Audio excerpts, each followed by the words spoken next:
Bir daha salam, hər vaxtınız xeyir olsun, hörmətli izləyicilər, hörmətli həmkarlar. Yuxarıda qeyd elədiyim kimi Qaradağ kəndində Qaradağ şəhidlərini ziyarət etməyə gəlmişik. Bax, bu qardaşlarımız da şəhidlərimizdir. Allah hamısına rəhmət eləsin. Və qeyd edirəm, Mustafayev Qərib Həsrətoğlu da mənim Rusiya vaxtında, Rusiyada əsgər yoldaşım olub bir yerdə xidmət eləmişik. Allah cəm şəhidlərimizə rəhmət eləsin. Bu bizə xoş günləri yaşadan şəhidlərimizə Allah rəhmət eləsin. Qazilərimizə, veteranlarımıza Allah can sağlığı versin. Onu da qeyd edeyim ki, o Qarabağın alınmasında mənim də zəhmətim, əziyyətim var. Mən də döyüşmüşəm.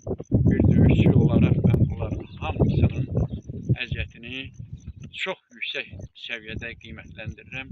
Allah bütün şəhidlərimizə bir daha deyirəm, rəhmət eləsin. Bu gözəl məkanlar bizə qismət elədi. Gəzdik və onların da məzarlarını ziyarət elədik. Sağ olun, var olun.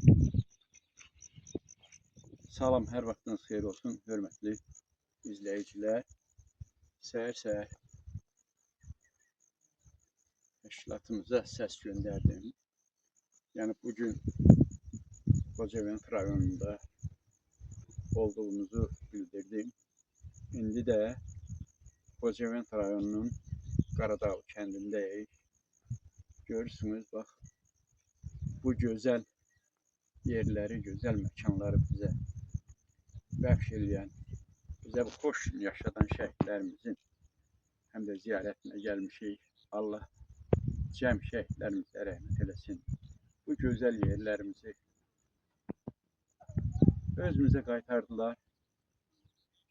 Xocavənd rayonunun Qaradağ kəndində dediyim kimi həm də şəhidlərimizi ziyarət edirik. Bu gördüyümüz kimi Tağıyev Zamin Eyvazoğlu'nun şəklidir. Eyvaz bala, Zamin balamızın simasında Allah cəm şəhidlərimizə rəhmət etsin. İndi o bir şəhidlərimizi də gedirik, ziyarət edək və hamısında da başardığımız yeri kimi çəkiliş edəcəyik. Bir daha Allah cəm şəhidlərimizə rəhmət etsin. İmkan olduqca hər birimizə Allah imkan yaratsın. Qarabağda döyüşən şəhidlərimizi, şəhid olan şəhidlərimizi hər yerdə gedib ziyarət eləmək Allah bizə qismət etsin. Bir daha Allah cəm şəhidlərimizə rəhmət etsin derim. Sağ olun, var olun.